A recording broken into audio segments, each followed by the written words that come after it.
rahmatullahi wa barakatuhu. Innal hamdalillah nahmaduhu wa nasta'inuhu wa nastaghfiruhu wa na'udhu billahi min shururi anfusina wa min sayyiati a'malina. Man yahdihillahu fala mudilla lahu wa man yudlil fala hadiya lahu wa ashhadu an la ilaha illallah wa ashhadu anna Muhammadan abduhu wa rasuluhu. أما بعد خير الكلام كلام الله وخير الهدى هدى محمد صلى الله عليه وسلم وشر الأمور محدثتها كل محدثة بدعة كل بدعة ضلالة كل ضلالة في النار أما بعد We're continuing our discussions on the pillars of Emaan, and today we will discuss about belief in messengers, inshallah. The Rusul. Now, at the beginning, I wanted to ask everyone to keep ourselves warm and awake that what is the purpose Allah mentions in the Quran that He sent the messengers for? What's the purpose of sending messengers? There's three specific reasons it's mentioned in the Holy Quran. Yes, my brother.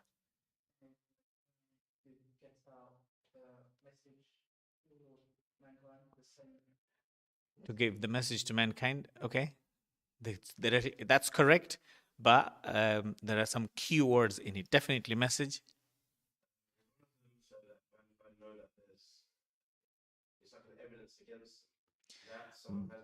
Barakallah fikum. Hujjah.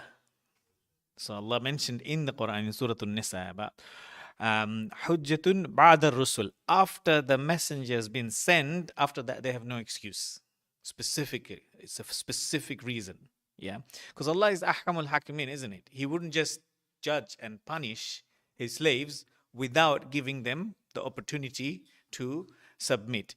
But before that, He mentioned two special, distinct reasons. Yes? Glad tidings and warnings in a specific order is glad tidings first. Yeah, Mubashirun, Rasulam Mubashirin. They are the people who give glad tidings. The message that you believe, you get to Jannah. And the other side is, if you do not believe the correct faith, the warning of hellfire is also there. These are the three specific reasons why Allah subhanahu wa ta'ala sent the messengers. And again, when we're talking about the faith, remember, like in angels, general is a creation, how it's created from, and their characteristics, and specifics, which angels do what, and there are tasks and stuffs like that. So for messengers as well, in general sense, we have to believe this is the purpose, and Allah has mentioned, and He has sent messengers for the mankind. This is our general belief. And the most important point and the rule of that belief is all the messengers have the same rank and the respect for their people. Yeah. All the messengers we believe equally. Yeah. Not one is and because it's not from our religion or not the current Sharia, current ahkam that we are following, they have not. They're some kind of not real messenger is not like that. It is absolutely every single messenger we have to believe, whether we know their name or not. That's the other point. That's what we mean. Whether we know their name or not. So how many prophets Allah subhanahu wa ta'ala sent? How many prophets Allah subhanahu wa ta'ala sent? Yes. 140,000.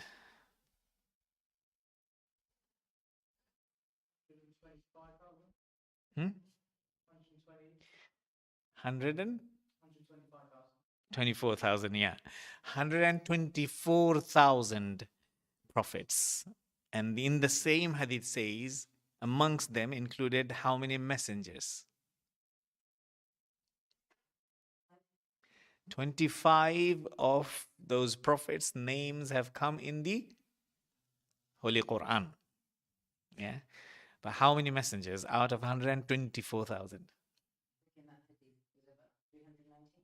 315. 315, yeah. 315 messengers out of 120. So we only know how many prophets and messengers, name only 25.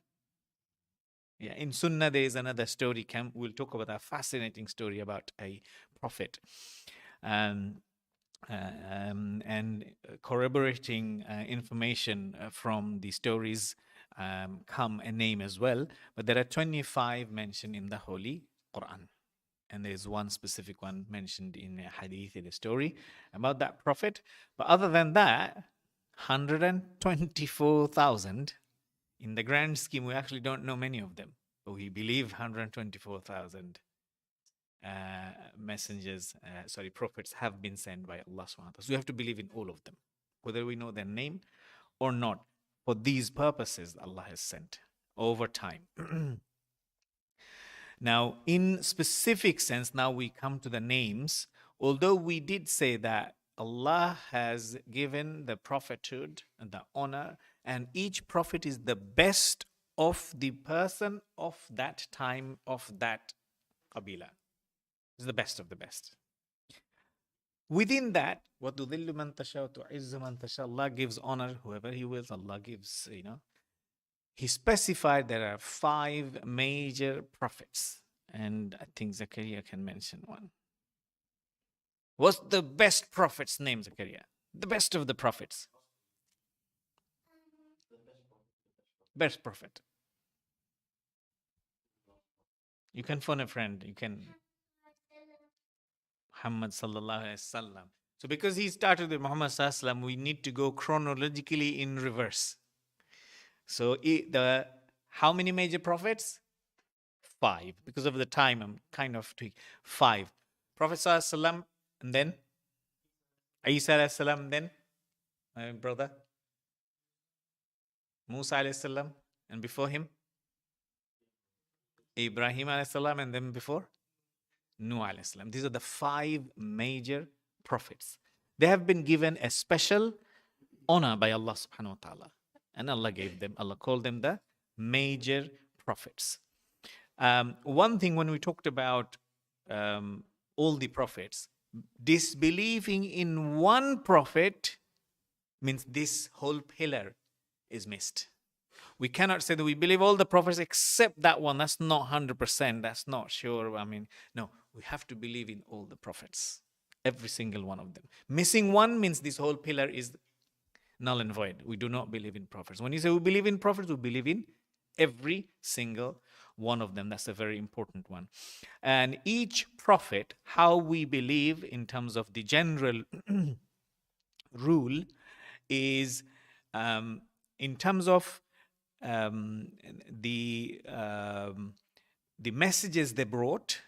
They had, remember you said they brought information and message, isn't it? There is one particular message which is common for every single prophet. Yes?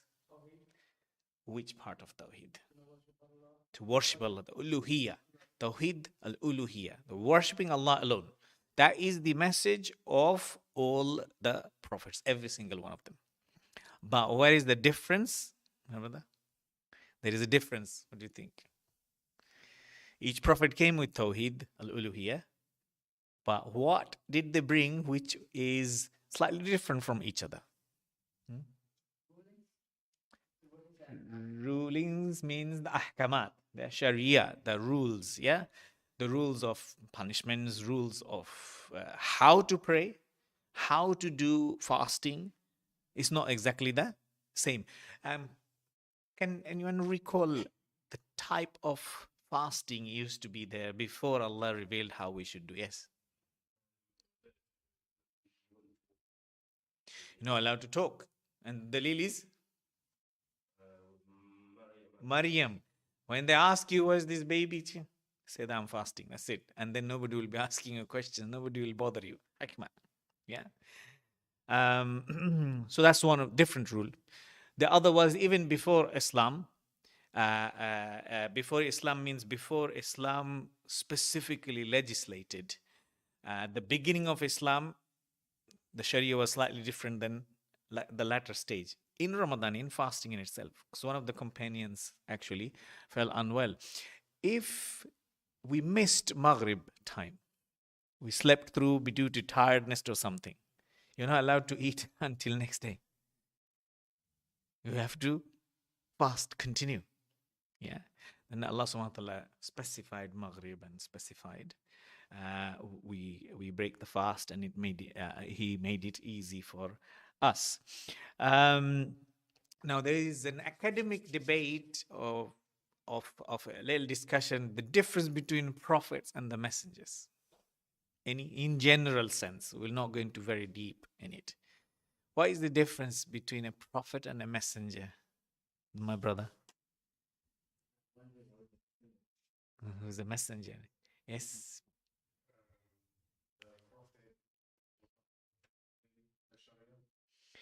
Was not to convey the Sharia.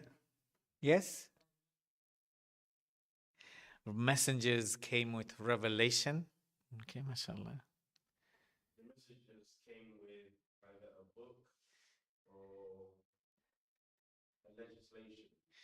So messengers, so how do you put it? In chemistry, we used to study about base and alkalis, yeah? All the alkalis are bases, but all the bases are not alkalis. That kind of rule is there, yeah? So in general, but there is an exception. So some scholars, when we go deep into it, we can't extremely critically distinguish as such, but in general, over all these examples that we have seen, except Yusuf alayhi salam, where in the Quran he's been mentioned. Prophets are for their people. He's sent to a specific area, specific group of people, and at the same time, it's possible there are multiple prophets. Ibrahim alayhi salam's time, Lut alayhi salam was there, his cousin. He was also prophet for his people. But messengers are for not just his people, for non-Muslims, for others to bring to the message as well. Yeah.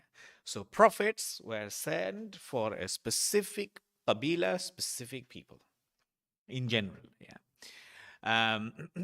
But again, in Surah Yusuf, I can't quote the verse at the moment, where Yusuf has been named and mentioned as Rasul as well. But he's sent for Bani Israel specifically. Yeah. And Bani Israel had, I think highest number of prophets were from Bani Israel. Yeah. So that's in general a distinction. When we say prophets, prophets are sent to a qabila, a group of people, a specific people who was going astray, and Allah sent a prophet. But messengers are not only for the people, like our prophet Rasulullah sallallahu alaihi wasallam is not only prophet of people of his area, it's people of all over the world and jinnat. Yeah. So, and we'll have very quickly mention merits of our beloved Prophet Sallallahu over other prophets. Now, with that little academic discussion, I just wanted to go quickly. When we were talking about in general sense, we know they came with uluhiyah. We know they came with different sharia, different rulings of their time. We also have to believe that they have conveyed their message completely. They didn't fail in their mission. Whether they have followers or not, that's not the criteria. They successfully delivered the message. Means what? They made the uluhiyah and the essence of this whole da'wah clear to people. Whether people believed or not, that's a different story. You know, some prophets will come without any follower. Some prophet will come one or two. Some prophet will come, Nuh alayhi salam, how many followers he would come with?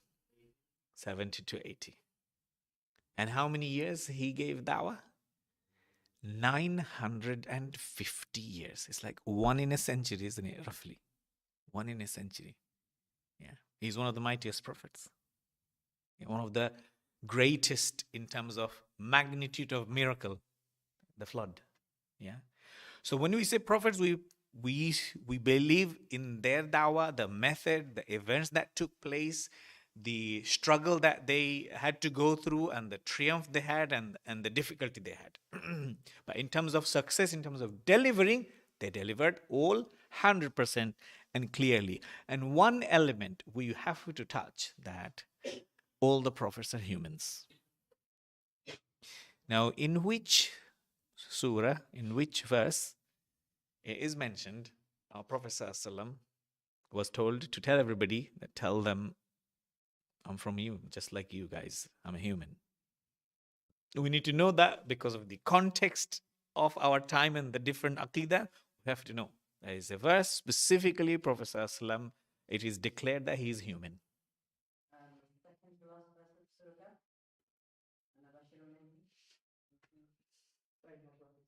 That's the last verse. Yeah. Innama. Yeah. Inna means what? That's where the Arabic, a bit of things come. When you translate it, it's like he's from human. It's basic. When you say innama, yeah. Inna alhamdulillah. Verily all the praises, nobody else.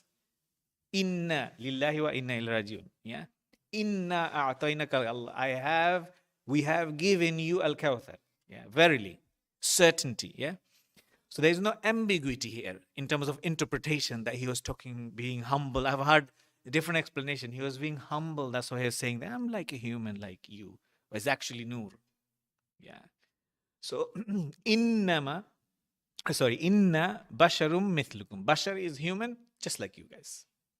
The difference is even so much so, there are texts where it's been mentioned the human qualities of Prophet ﷺ and which Sahabi is exactly the same? Abu Bakr radiallahu anhu. The difference is Allah decided Jibreel ﷺ will go to Muhammad sallallahu alaihi wasallam and not to Abu Bakr. But you know the human quality of kindness, the gentleness, the hikmah, and Abu Bakr radiallahu anhu and Prophet ﷺ before Islam was very, very similar from the same, same areas next to each other as well, same soil. They are very close to each other in human attributes. But obviously, when the Emaan comes, the prophethood comes, washing the heart and everything happened. Prophet ﷺ has huge excellence over Abu Bakr. There is no comparison to it because one is a companion and an ummah, the other is the prophet. Not only that, the best of the prophets. This is how, in general, we believe in all these prophets, and Allah gave them a victory. But when we go into details, Allah subhanahu wa ta'ala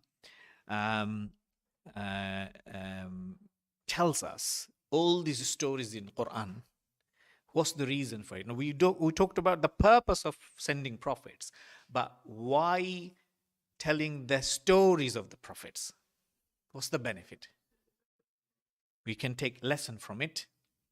Lesson of what? The number one, the knowledge of Allah subhanahu wa ta'ala. They will say, they will explain, yeah. And one of the biggest lesson from the Prophet's lives is what? One of the biggest lessons of Prophet's life. All the Prophets had to go through that. Law of hardship. So now we bring that simple hadith where it says, if you think you are a good believer, if you think in your heart that I'm trying my best and I love Allah and Allah has given me these blessings and I'm happy with this religion, wait for the test. You will be thrown in the deep end. Stronger the iman, hard the test. Just like, we understand the for GCSE, isn't it? Foundation tier. The one who has more ability, they go through the higher tier. Yeah. So stronger the iman, stronger the test. It doesn't mean stronger the iman means Allah is going to do a special favor and a bit of a relaxation. No. They go through the most, and most of the struggles prophets went through, and the most difficult struggle was the struggle of Prophet sallallahu alaihi wasallam. Now, when we are going to talk about the prophets, do you want to have an attempt to get all 25 names amongst us? Yeah? Let's just get, these are our heroes, isn't it? We know so many names. If you ask for different teams, I'm sure we'll be able to our liking. Yeah, if you are NBA, you will be able to talk about the Bulls and Lakers and things like that. But let's get the Prophet alayhi salam's their names. We need all 25. Let's see, inshallah. Just before that, which Prophet's name came the highest number of the times? Musa alayhi salam. Prophet sallallahu name came how many times? Only 4 times. Yeah. So other than Prophet Sallallahu, the other 4 major prophets out of the 5, their name came the highest number. Highest is Musa alayhi salam, then Ibrahim alayhi salam, then Nuh alayhi salam, and then Isa alayhi salatu salam. So we already got 5, only 20 to go. 1, 2, 3, 4, 5, 6, 7, 8, 9, 10. If we keep him at hand, every one of us has to give 2 names. Then we got 20. Yeah? We'll start from that brother who's been calmly waiting for this beautiful and easy question. Yes, we just need 2. We already got 5 major prophets, yeah? We just need, other than 5, give me 2. MashaAllah. Dawud alayhi salam. Okay. Adam alayhi salam and Dawud alayhi. We have to remember as well which one we have said, yeah? Yes, my brother. Oh, he's just doing going here. Okay. Yes, my brother.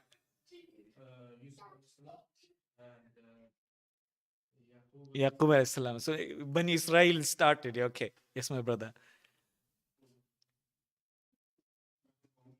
It's always it happens to the best of us. Don't worry. It's okay. When you say which ones you said? Yaqub. Yaqub alayhi salam. So stick to that theme. You will get quite a few. Yeah. Okay. Okay. Okay. I'll go to, yes. Ayub alayhi salam and Yunus alayhi salam. Yes. Sorry. Lut alayhi salam. Yes. Sorry. Dhul Qarnain. We'll come to that discussion as well. Dhul Qarnain is not from the prophets. He's from a wise person, a very pious person. With Dhul there is one. Huh? Al-Qadir is no, not from prophet. You can take help from him.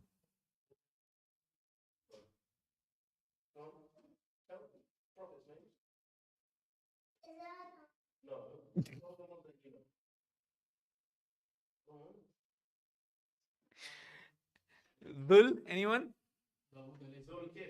Dhul Kifl. Dhul Kifl. So you got 2.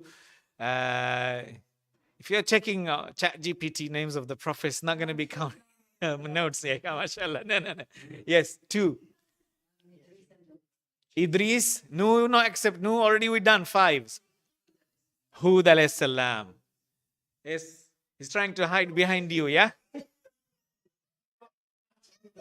Look, you see where we are. These are the men who sacrificed their life to establish Tawheed. It should be just like that. I have not even come to, Ashara Mubashirun, the best of the best, the 10, companions. It's more difficult, but the prophets we need to know. Yes, my brother.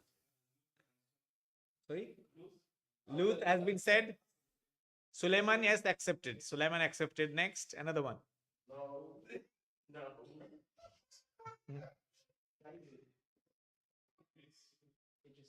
Idris has been said. We will come back to you. Yes. Oh, he has already been. Who's not? We'll come back to you. Yes. Okay, it starts the same letter as your name. Let's just make it easy. How did we miss that?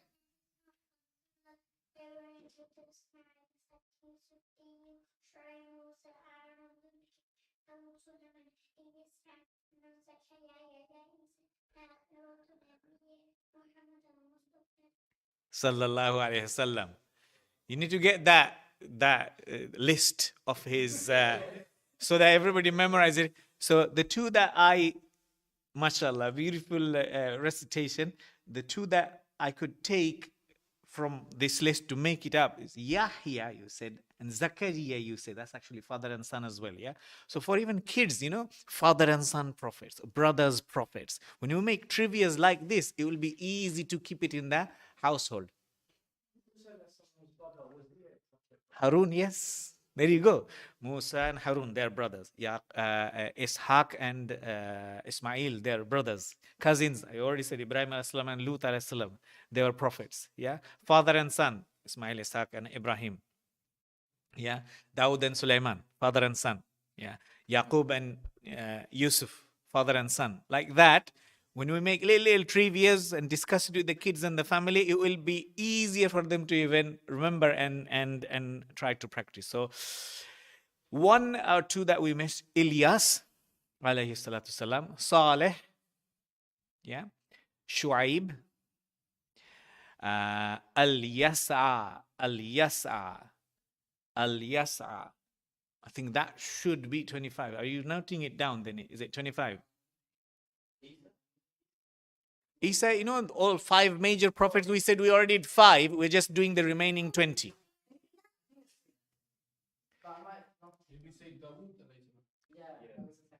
Saleh, Hud, Shuaib, Idris, Ayub, Alyasa, Ilyas, you wrote, Zakaria.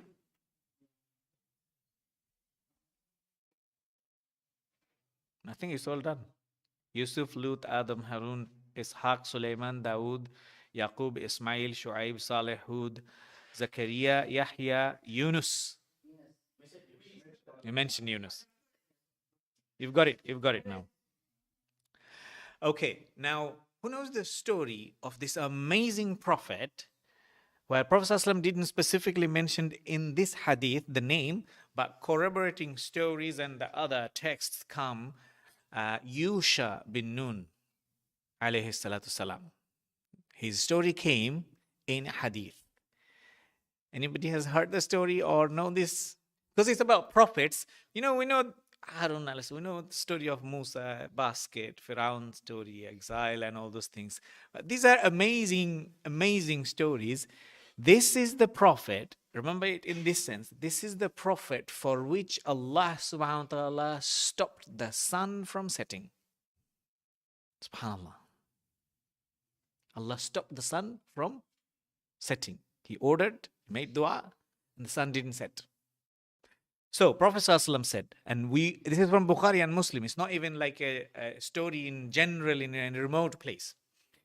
Prophet ﷺ said, a prophet amongst the prophets carried out an expedition, which is, jihad fi sabilillah. So he said to his followers, anyone who has married a woman and wants to consummate marriage and has not done so should not accompany me. Because your mind will be like, my bride is at home. It'll not be, your heart's not going to be in the task. Nor should a man who has built a house but has not completed its roof. Look at that. Our heart is attached to these materials. I'm not going to be focusing on the mission. This is a serious mission. Nor a man who has a sheep or she-camel and is waiting to give birth to its young ones shouldn't come join me. Yeah. So the Prophet carried out the expedition, and when he reached that town at the time, nearly time of Asr prayer, so it's before sunset, he said to the sun, "O son, you are under the order of Allah and I'm under the order of Allah as well, because I have to do this." Yeah. And "O Allah," he asked, "stop the sun from setting." And it was stopped until he was made victorious. The sun didn't set. For this prophet, Allah stopped the sun from setting. And there's an amazing story about why the war booty is made halal. It's distributed amongst the people who participates and stuff like that. And because, the war booty, who knows how the sacrifices used to be done before Islam? When we do slaughter and sacrifice and do something for the sake of Allah, how was it executed? Now we have to do slaughter like ourselves. How a slaughter, an animal would be given before Islam. Yes.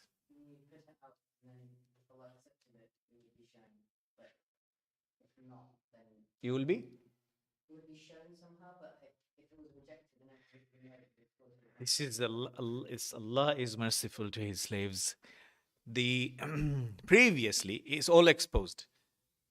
There is a designated area for each, prophet's time and area where you have to put your sacrifice in that mound or in that area. A lightning will come and render it into ashes. It's burnt, gone. That means your sacrifice has been accepted.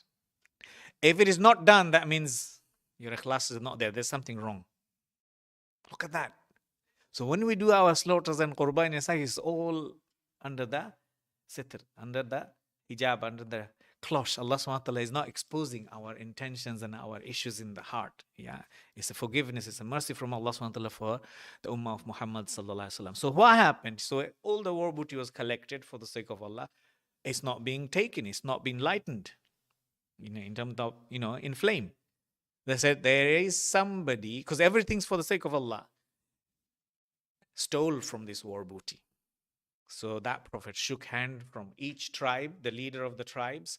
One of their hands got stuck. It says, the men who stole from the war booty is from your tribe. Bring everybody. So now then everybody shook hand, gave bay'ah, and the ritual. And then 2 or 3 people's hand got stuck with the hand of the prophet. You're the thief. So they got gold, like a head shape of a cow shape, gold in gold amount. They stole it and hid it. That's why it was not accepted, because it has to be everything for Allah subhanahu wa ta'ala. So Allah saw the weakness in men, and Prophet ﷺ added at the end, and this disability, the issue in the heart, and he made the war booty legal for us. Means after that, it will be divided amongst the participants, including, look at the hikmah, including the one who's given the horse. I can't physically go back and give a horse. This man goes, he doesn't have a horse. I'll get a share, because I have participated. Yeah. So anyway, that's different ahkamat in there. Now, Prophet Sallallahu now I'm going to mention, because we started quite late. Can I get about 10 minutes? 5? Yeah. Okay, let's go. There are a few things, especially in this time and age, you need to deal with. Do the Prophet know ghaib? And some discussion on it. And some examples of the proofs that Prophet Sallallahu Alaihi Wasallam does not know al-ghaib. He does not know the matters of unseen. We need to know. That's our aqidah. Excessive praise, which falls into shirk, and people have. So the second one. And the third thing, just wanted to mention that, every nation has been sent a prophet and a messenger, yeah? But there are people who still are in between times, and there are people who don't understand. Some remote areas may have not heard about the prophet's message, what happens to them. And finally, the false prophets. These are the 4 things we will quickly mention, which is linked to the belief in the prophets. Allah subhanahu wa ta'ala says, لا يعلم قل say لا يعلم من في السماوات والأرض. Nobody knows al-ghaib illa Allah. Again in Arabic, illa is like negates everything. La ilaha illa, except Allah subhanahu wa ta'ala. This is from Quran. Allah has declared that in the heavens and in the earth, the ghaib and the matters of unseen, is not known to anyone except Allah subhanahu wa ta'ala. Now, this matter of unseen also have different categories in terms of matters of unseen which has happened in the past, not in front of us. It's matters of unseen, isn't it? What happened to that prophet, how he stopped the sun and everything. How would Prophet ﷺ know? Only through revelation. So only what Allah reveals to a prophet is known to the prophet. Other than that, they do not possess any natural or supernatural power to know the matters of unseen. Not from past, and the other matters of unseen are from future. What will happen in future? They do not know. Except Allah subhanahu wa ta'ala. Now, couple of examples as proof. Because there are people who believe Prophet ﷺ possess matters of unseen, the knowledge of unseen. Which examples, which story, which hadith and incident that we could think of that tells us Prophet ﷺ does not have the knowledge of unseen? Yeah. What happened in Battle of Uhud?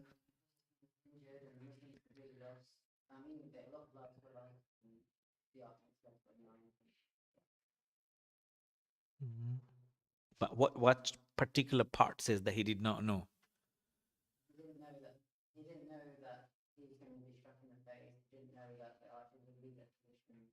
Mhm. There is a specific point in the hadith where it is about Battle of Uhud, one of the incidents where companions were like, we, we are losing. This is such a humiliation and difficulty, and people lost their lives, including Hamza radiallahu anhu. Um, Prophet ﷺ said that, if it is decree, and had I known the unseen, I would have acquired much good, and no harm would have touched us. He could have prepared accordingly. He could have prepared accordingly. That's one. But what was the name of the first battle in the history of Islam?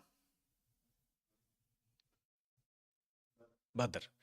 Before Battle of Badr, the first battle, Prophet ﷺ in Tahajjud time, he was crying and making dua. These are the people only left.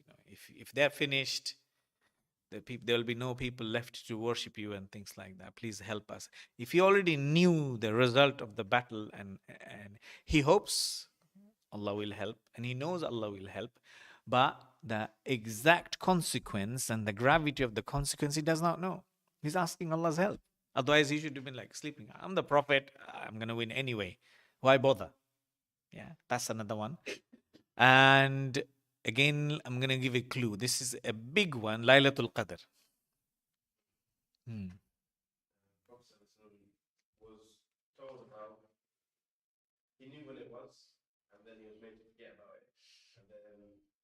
So he only says, I was told about the Laylatul Qadr. But he forgot because some people were quarreling, they were arguing. But before that, something happened, which tells us he does not know ghaib. Yes. Itikaf. First 10 days, looking for Laylatul Qadr. If he knew, why would we be looking for Laylatul Qadr? Jibreel Salam came after first 10 days. Sorry, it's not in these 10 days. So he continued. So in 1 year, he actually did the whole month itikaf. Yeah. Second 10 days, he's searching for Laylatul Qadr. Second 10 days when Jibreel Salam came again. Sorry, it's not in these 10 days either. It's in the last 10 days.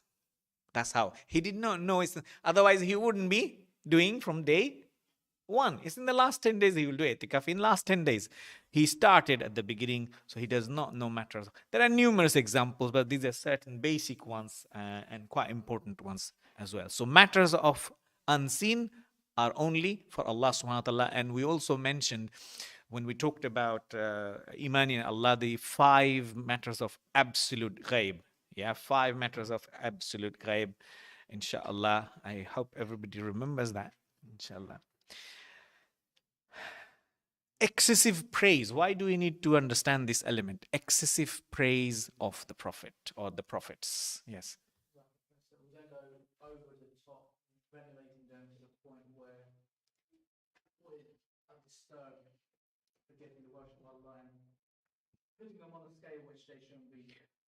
Putting barakallahu fikum, putting the Prophet sallam or any prophet above the human level where they are designated as prophets, and they are given a status of divinity where the worship is directed towards them. Yeah, they're divine men in terms of they get the source from divine, isn't it? But in terms of the status of divinity, if it goes to a level where they become the center and attraction of worship and direction and center of dua directed towards them, it becomes shirk. That without him, without Prophet sallallahu alaihi wasallam, or if he was not created, Allah wouldn't have created anything. It's shirk. This is a famous hadith in the books that in the subcontinent is studied. Yeah. And Adam alayhi salam was created, looked up, there's a star. What is that? It's La ilaha illallah. That's Muhammad. If it was not for him, I would not have created anything. No. It's absolute fabrication of this story. Fabrication. A lie. Yeah. Allah is above. any need or necessity of anyone or anything to create or whatever he wants to do. Yeah. So and we do have an example of Isa alayhi salam where this has happened, isn't it? They have taken him as a lord, or so much divine, a'udhu billah, son of Allah subhanahu wa ta'ala. Yeah. A'udhu billah. So in Surah Nisa, O people of the book, they're addressed that don't go excess in your religion, and don't say anything without the truth. The Masih, the Isa alayhi salam, is no more than a messenger of Allah subhanahu wa ta'ala. He's not God. He's not son of God or anything like that. And Prophet ﷺ also said, specifically he mentioned, do not extol me as Christians did for Isa alayhi salam. Don't do that. I'm no more a slave of Allah subhanahu wa ta'ala and his messenger. Now, what was the first word of Isa alayhi salam? Inni abdullah, slave of Allah subhanahu wa ta'ala. Yeah. He didn't say I'm the prophet. Sorry, I'm God. Yeah. And he also warned that be aware of exaggeration of this praise and everything, and because this brings destruction and brought destruction to the previous people. And while he was dying, sallallahu alaihi wasallam, he was covering his face, and when breathing was a bit difficult, he took it off, and he said he cursed the people of the book that they have taken their prophets' graves as places of worship. Yeah. So these are the results of excess. And we also know, not just prophets, pious people from Nuh alayhi salam story. Yeah. So which qawm, I've already given it out, which qawm started the pure form of shirk. Before that, there was no shirk on the face of the earth. Nuh alayhi salam. Yeah. His disciples and his sahabis and his good pious people, when they, over generation, when they died, their picture was like, Shaitan said, picture, draw something, and it will remind you of their goodness and stuffs like that. And later generations, when they even forgot and lack of knowledge, say, "Hey, you guys leaving it outside, make statues and put it inside your temples and worship places. This is disrespect." And people started to worship the statues of the pious people. So we have seen and we know from different areas in the world, pious people's graves are worshipped as well. So forget about prophets. I mean, prophets are prophets, isn't it? So this excessive praise and excessive focus toward this worship element is major shirk, and this is going to put the person until or unless he's done tawbah in perpetual hellfire. Now, when Prophet ﷺ has mentioned and the Quran testifies on the theme that every qawm and every people have been sent a messenger, a warner, a da'i, yeah, a messenger or a prophet. What will happen to the people who did not get the message? Hmm.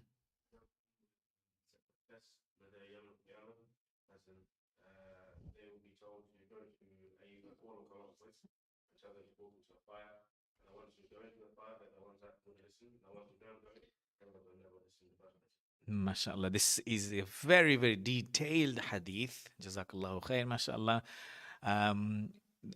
They mention specifically, they mention four examples, but it's a general hadith which comes people who did not get the message clearly. Yeah. Because Allah is merciful. We don't want to restrict the mercy of Allah subhanahu wa ta'ala for only these people. No, others are not allowed. It's not like that. The whole point of these examples that the deaf, who never heard anything, yeah, he will be given a chance. The other examples, man, is a very old man where the senile brain, they're so old, they can't really understand and comprehend much. Yeah. And message didn't arrive to them yet, and they were in very old age and they didn't understand it. So scholars have mentioned that people who nowadays, especially with all the coverages and everything, how the beautiful religion is portrayed in a distorted way, and a person did not get the correct version of the belief, do not know it would have a chance now. So I did not know. I was not told like this. I was not informed. Yeah. But we know the people who genuinely look for Allah subhanahu wa ta'ala, Allah does show His mercy and bring them within His folds and mercy as well. The other examples were Patra, the time between two prophets. At the end of the people, the followers and the companions, and after that, you say Isa's followers, there's a time period where the whole religion is lost. Yeah. And before Islam came, the time between two prophets is also a kind of a blind area where Allah is ahkamul hakmin. He would not put people in fire. He would give them the chance. In the day of judgment, they will be given a test, and Allah will say, I'm a messenger. I'm the messenger directly from myself to you. Jump or go into the fire. The one who will go, the other narration in Abu Dawud when it says, no, it's in Imam Ahmed's one, in his narration, in his collection, it says that it will be cool and safe for them. And the one who will not enter, they will be in hellfire. Because if they did not given that chance, they would say, we didn't even get a chance, you're putting us in hellfire. Now, this is the hujjah that, well, I asked you to do something you didn't obey. It means if you got the information in the dunya, you wouldn't have obeyed. This is the proof. So hellfire. So that will be happening. And the last thing that I wanted to mention is about the false prophets. So prophets we believe in, and we also believe there has been false prophets, and it is a sign of day of judgment. How many liars and dajjal would come before the day of judgment? 28, you're saying it says about 30. Day of judgment will not happen until 30 liars have claimed prophethood. We'll talk about the contemporary one that we need to know about a little bit, and I'm going to mention who's the first person to claim prophethood after Prophet Sallallahu Alaihi Wasallam.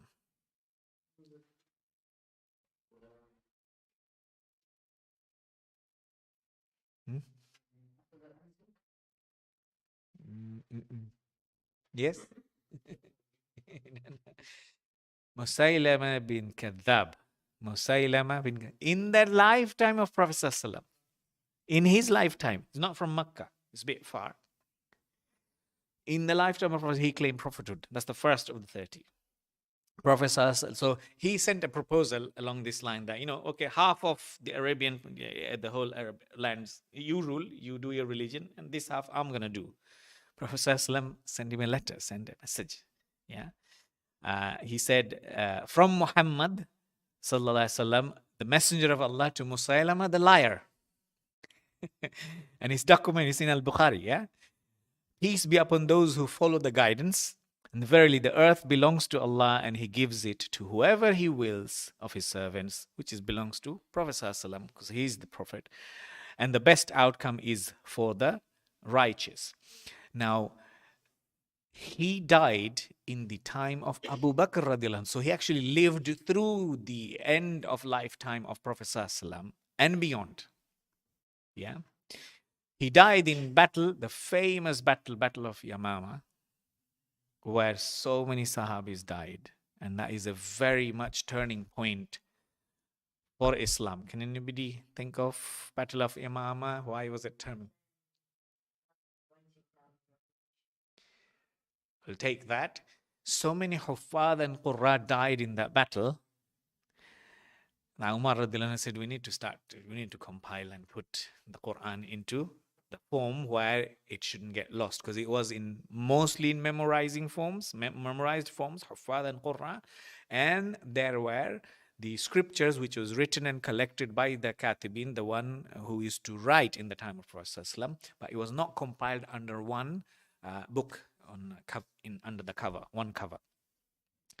So that's a turning point. Now, guess who killed Musaylama bin Kadhab? We need to give him some sort of prize, inshallah. Yes, if you get this right. Yeah.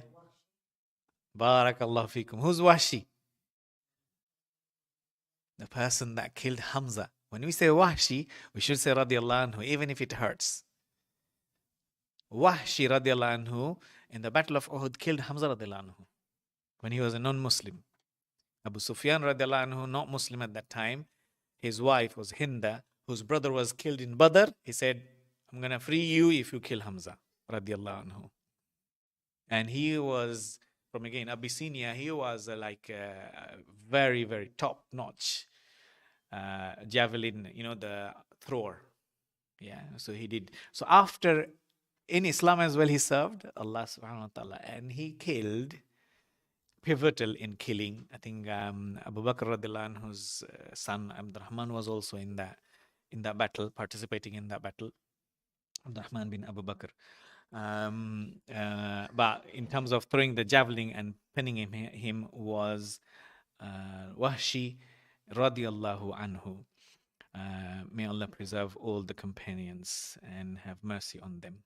So that's a big turning point. Now, the current contemporary person who initially started claiming to be the Messiah al-Mahdi and then going to a semi-prophet and then claimed prophethood. Who is that?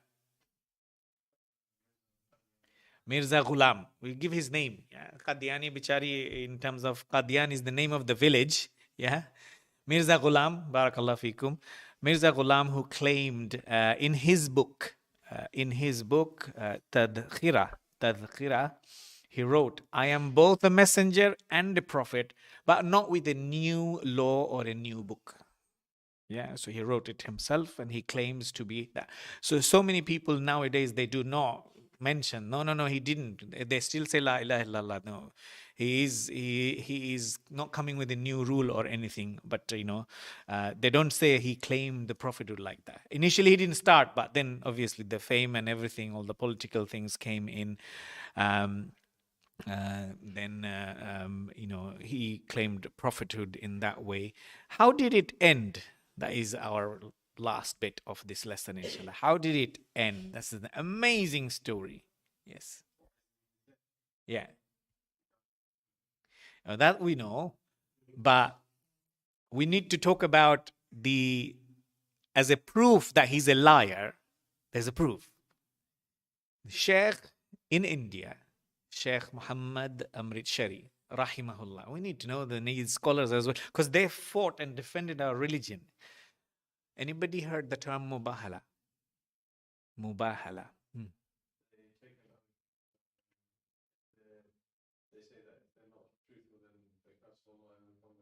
And they will die. Not just that. Mubahala is like ultimate. Yeah. It's actually extracted from Quran. It's not just a general okay, let's have a debate. I'm going to curse you. No. This is from one of the you actually need to have that Emaan and faith to do this kind of stuff, isn't it? Not anybody, okay, I'm going to have a mubahala. And it's not basic issues we do mubahala with. Major issues like this. In Surah Al-Imran, Ali Imran, it says, and whoever argues with you about it after the knowledge has come to you, about the prophethood, about Allah and everything, say, come, let us call our sons and your sons, our women and your women, ourselves and yourselves, then supplicate earnestly together and invoke the curse of Allah upon the liars. We'll just do that. And it has to be like in front of everyone so that the truth becomes clear. So a mubahala was called, organized, and Sheikh Rahimahullah, Amritsari, he's from Amritsari in India, Muhammad Wafa or Wafi, Sheikh Amritsari is known by that name, scholar from Ahl al-Hadith. He had the mubahala and the debate and cursed, and Mirza Ghulam cursed. Sheikh lived and did da'wah for many, many years after that mubahala. And Mirza Ghulam, la'natullah alayhi, died within few days of that mubahala. And died in toilet, yes. But before that, not just died in toilet. This is a very, very important issue for us to know, which is documented, which is mentioned and it's texted, and haq is haq and is clear. So not just a confused story. It has taken place even in our time, which is just 100 or so years ago. And we have scholars, that's why we say, hafizahumullah, all the scholars, we need to benefit from them, inshallah. These scholars have served, and current scholars are continuing to serve. As long as we have scholars, inshallah, we have hope, inshallah. Okay, so in general, that's about the prophets, inshallah. A particular focus on some of these contemporary issues, inshallah. And our next session will be on the Day of Judgment, and hopefully we'll talk about the itinerary that we will have to follow in the Day of Judgment. And it might actually 2 lessons. I don't know. It's quite detailed and some fascinating points. The more we know, more the Iman, inshallah. Pillars of Iman, pillars gets stronger, inshallah. Yeah. Jazakumullah khaira. Subhanakallahumma wa bihamdika ashhadu an la ilaha illa anta astaghfiruka wa atubu ilaik. Yeah, inshallah.